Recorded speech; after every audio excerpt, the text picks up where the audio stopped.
E se ti dicessi che puoi vaccinare le tue giovani piantine di peperoncino contro i funghi?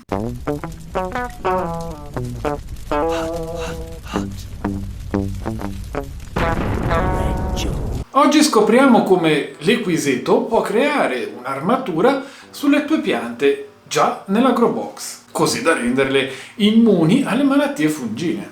Seguitemi.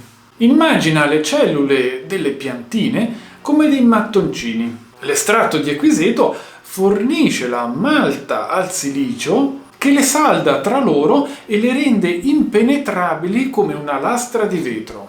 L'Equiseto è una delle piante più ricche di acido silicico. Una volta assorbito dalle piante, si deposita sulle pareti cellulari creando una barriera. Il risultato è che le ife dei funghi, come l'oidio, il killer delle giovani piantine, non riescono a bucare la foglia. L'Equiseto è una pianta che si trova abbastanza facilmente in natura, ma se decidi di raccoglierlo, attenzione, perché c'è una varietà che contiene alcaloidi tossici, che possono essere pericolosi se maneggiati o se dovessero finire su dei frutti. Purtroppo la differenza tra le due varietà è la lunghezza dei rami laterali a confronto della guaina centrale, quindi è facile sbagliarsi.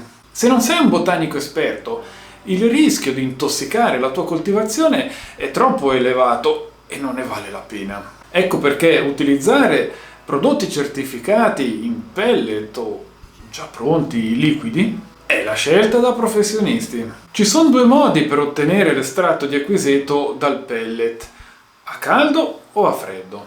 Per estrarre la silice occorre calore. Basta mettere del pellet in acqua, farlo bollire per una trentina di minuti e voilà, il decotto è fatto. Il vantaggio è che il pellet costa meno ed è super concentrato. Purtroppo ha un odore forte, ci vuole del tempo per prepararlo e vi è un serio rischio di sovradosaggio. Invece l'estratto già pronto è standardizzato. Non vi è nessun rischio di errori di sovradosaggio, logicamente bisogna seguire le istruzioni riportate dietro la confezione. Zero odori molesti e sicurezza totale sulla specie botanica utilizzata, questo anche col pellet. Quindi segui le istruzioni, diluisci il quantitativo indicato e voilà! Avrai ottenuto il massimo risultato da questa pianta. Semplice e indolore, ma la soluzione già pronta costa un pochino di più.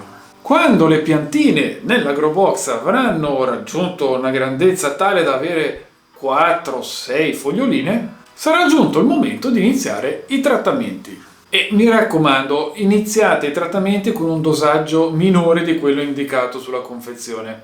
Se dicono di diluire 2 ml per litro, fate la metà. È meglio, quando le piantine sono piccole è meglio iniziare piano piano.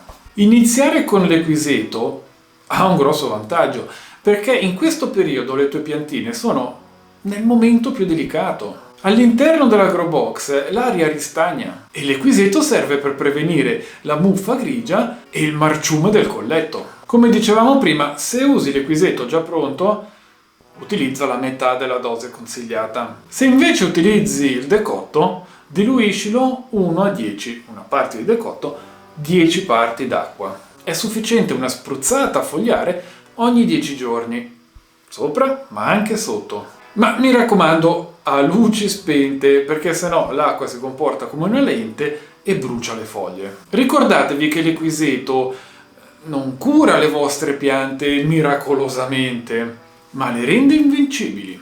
Meglio un decotto puzzolente oggi che una pianta morta domani. E se volete anche approfondire il tema sull'estratto di ortica e di consolida maggiore, qua vi lascio il video.